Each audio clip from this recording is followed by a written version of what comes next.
Great journeys start with a single step. I watch that video and I marvel at how far we've traveled over these 33 years, both as a network and as a nation. 26 years ago, I took that first step as President and CEO of State Policy Network. And some of you, if I could see you with all these lights, some of you were there with me at the beginning. Together, we've walked this path to keep the states free, fighting big battles side by side. We built wins, memories, and friendships. As I move into an advisory role, I'm excited about the next chapter, the next leg in this journey, because right now we have momentum. And with each milestone, it proves that together we go further, faster. Together in K-12, your work to enforce the Janus Supreme Court ruling, along with a surge of parent engagement, has led to a wave of school choice victories in the states. That's worth it, yes, that's worth an applause.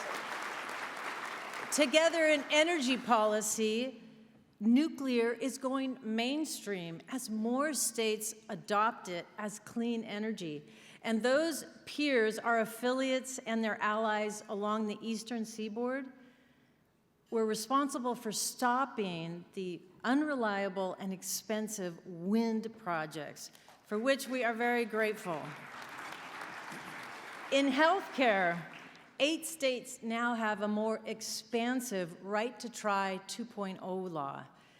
And together, over half the states have trimmed their tax burden, while some states have eliminated the income tax entirely. And to advance practical federalism, the REINS Act has passed in 8 states so far. You know, there are so many breakthroughs, there's just not enough time to go through them all. And time passes really quickly. When I first started, we were just a handful of organizations. Now this network deploys 64 state-based think tanks working with allies in their states, along with 127 partners. Our journey was built on what others began. And it's been a privilege of a lifetime working alongside you, shoulder to shoulder, in a worthy fight. Now, as I pass the baton to Chris Dower, for the next stage of our journey, it's clear that our best days of this network lie ahead. And now, I've got to pass the podium to our chairman, Lawson Bader. Thank you.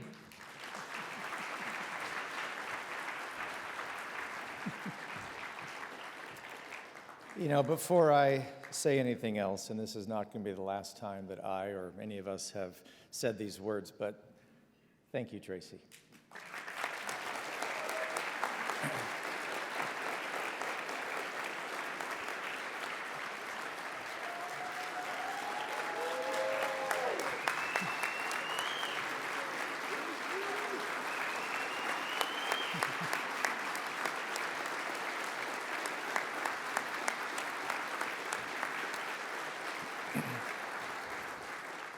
And I'm glad she actually can see that. So I know you are not leaving SPN, but your passion for this movement from its infancy to the powerhouse it has become really can't be underscored enough. And simply stated, you've been the heartbeat of this network for the last 25 years, and we owe you a debt of gratitude. So I know there are also a lot of leaders in this room who are already building on what Tom and Shirley Rowe and Tracy and Carl and so many others have been forging and contributing, because SPN is our strength, is our ideas and our people and our values and those durable institutions that we've inherited and that we are building and continuing on. And the men and women in this network, for example, have led to more wins in the last 4 years than we've had in the previous 40. Now, the states remain the best hope for this country. They always have. And this network remains the best hope to ensure we continue to be a nation guided by those Tocquevillian principles of opportunity and individual freedom and local governance. But as we enter this new chapter, what really is just an ongoing narrative, each of you is already contributing so much. Just look at the finalists for the Bob Williams Award, Biggest Wins for Freedom, right? The Palmetto Institute's wonderful work with education reform. The Buckeye Institute's focus on energy opportunity, even from the top of Mount Everest. The Oklahoma Council for Public Affairs working on holding the state Supreme Court accountable. When all 50 independent states are moving forward together, we truly are able to protect, defend, and promote those founding principles of this great republic. And we remind our fellow citizens that we are the United States of America. As part of this continued effort, it is a privilege for me to introduce and bring to the podium for the first time at the SPN annual meeting, the next president and CEO of SPN, Chris Dauer.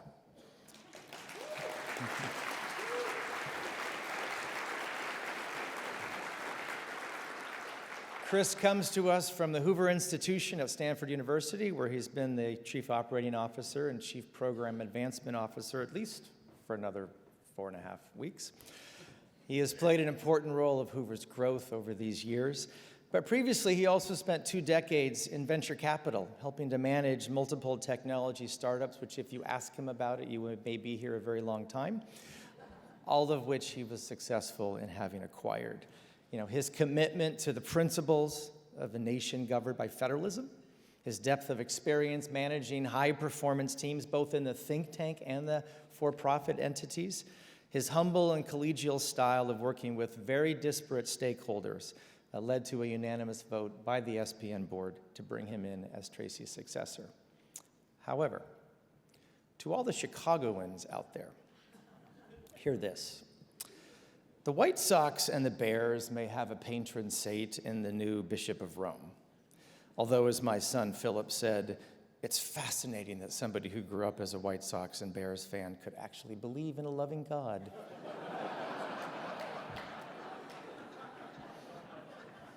Just saying. Chris Dauer, however, is a Cubs fan, which means he stays through the 9th inning, and he understands that loyalty and perseverance is always about the love of the game. So, Chris, welcome to the game.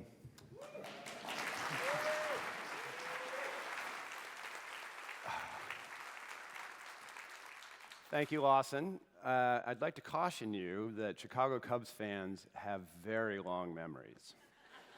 2016 wasn't all that long ago, but before that, 1908 was a very long time ago. So I also am just very moved by this extraordinary welcome from all of you to the SPN family. It's very moving to me. And I'd like to give you a little bit of sense of who your new family member is. I spent, as Lawson alluded to, I spent 20 years in the Silicon Valley in medical technology, working hard to create lasting improvements in human health in medical technology. And actually, I had a vivid recollection of that chapter a couple weeks ago at church. So every Sunday morning, I take my 87-year-old mother to church and to brunch afterwards. It's what any dutiful son would do. I'm also eager to remain in her estate plans. So we go to church, and then afterwards we go to brunch, and Mom likes a Bloody Mary. And at the end of the time together, and I'm not sure if it's the spirituality or the Bloody Mary, Mother is in a good place, and I'm happy about that. So we were at church 2 weeks ago, and we were in the coffee hour afterwards, and I was feeling good. I'd been the reader, and I was getting congratulated by on my reading. And I had to paint the picture for you. This parish, like a lot of Episcopal parishes in Northern California, is become quite elderly. I mean, like biblical elderly. I think one of our parishioners went to high school with Methuselah. But anyway, across the room, across the parish hall, there was a younger guy, and he came up over to me. I think he was seeking fellowship with another youngster. And you're not supposed to laugh at that. And he started telling me about his experience. He's about a 30-year-old neurosurgeon who was training in brain surgery at Stanford. And of course, like everyone at Stanford, he's trying to start a company. And because it's 2025, it's an AI company. And he starts pitching me about his company and what he wants to create. And he's going on at great length. And I'm thinking, geez, shouldn't church be the one place in the Silicon Valley where you can escape getting pitched by an entrepreneur? But I think he was perhaps looking for angel investors. Was why he was there. Okay, all right.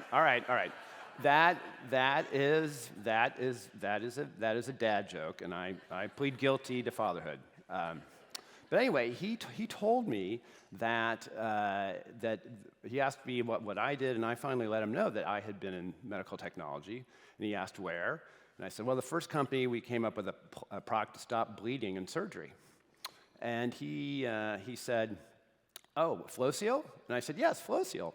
I'd left that company probably 25 years ago when we sold it. And he said, oh, modern brain surgery is impossible without FlowSeal. In fact, we use it during the surgery. It clears the blood out of the surgical field so that we can see. And apparently in brain surgery, being able to see what you're doing is pretty important. So he told me that, and I thought, how wonderful is this? This is something I really cared about and was passionate about 25 years ago, and it's made a lasting impact in surgery. So after that experience, I've spent the last 14 years at the Hoover Institution, where I've had the great pleasure to work with my heroes. Nobel laureates, secretaries of state, national security advisors. For the last 5 years, my annual performance review has been written by Condoleezza Rice. This is kind of a heady experience. But honestly, all those outstanding folks aside, there's no one at Hoover who impresses me more than the great Thomas Sowell. And he is truly in a category all by himself. He's on my personal Mount Rushmore. And I'll never forget the first time I met him. I don't know if you're aware, but Tom is a very reclusive guy. He pretty much lives in isolation. He has a couple of RAs that bring him his work back and forth from the Hoover Institution. He's almost never in the office. But because he's so prolific, he regularly, every year, can be counted upon to release a new book. And when he releases a new book, he comes out of hiding to do publicity. And so he was in at Hoover. He was in our studios. He was going to shoot an Uncommon Knowledge with Peter Robinson. You may have seen Tom on that. He's made many appearances over the years. And he's sitting on the set in the chair, and they're working on the lights, and he's come out of hiding, and there he is in the wild, and I think, now's my chance. I can meet my hero. So I sort of maneuver around the lights, and I slink around the camera, and I sort of duck down, and I say, hi, Dr. Soul, I'm Chris Dower. I'm new at Hoover, but I've been a long admirer of your work. I think it's extraordinary. We start talking a little bit about his latest book, which was Intellectuals in Society at the time. So he's sharing we're talking about the ideas. I'm engaging with him. I think I'm impressing him. I think he senses that I'm a guy who appreciates his work. So I'm making that first impression with my hero. And I see from off right a figure approaching the set. And the figure starts applying powder to Tom's head because the video shoot is about to begin. And he doesn't like it. He doesn't like being powdered at all. And he's a curmudgeonly guy to begin with, a bit. Well, he is 90, so I'll grant him that. But it makes him really grumpy. And suddenly he turns to me in the midst of talking about all these ideas, and he says, policy ideas are worthless unless somebody moves them from theory to practice. And Agreed. It's a really important concept. But you've got to realize I'm a guy who's just left a career in medical devices to go work in an idea factory. And is he telling me it's a waste of time to do what I've been doing? So I thought about that, and I went about my work at Hoover for a long time, but Tom's observation sort of nagged at me. Policy ideas are worthless unless somebody moves them from theory to practice. Now, finally, years later, at SPN, I have the chance to follow Tom's advice. Because the work this network does puts great ideas into practice. What you do really matters.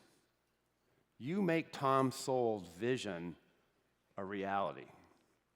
So let's work together to achieve Tom Sowell's vision of a free society. Before I close, I just want to acknowledge those who have come before. We stand on the shoulders of giants. Tom and Shirley Rowe, Ed Follner, my friend, Bob Williams, Tracy Sharp, and you. Our daily work is more than just a task. It's a sacred trust we have been given to steward. I can't wait to join all of you in the network to turn good ideas for policy into great outcomes for people. Now is the time for us to go further, faster, together. Thank you.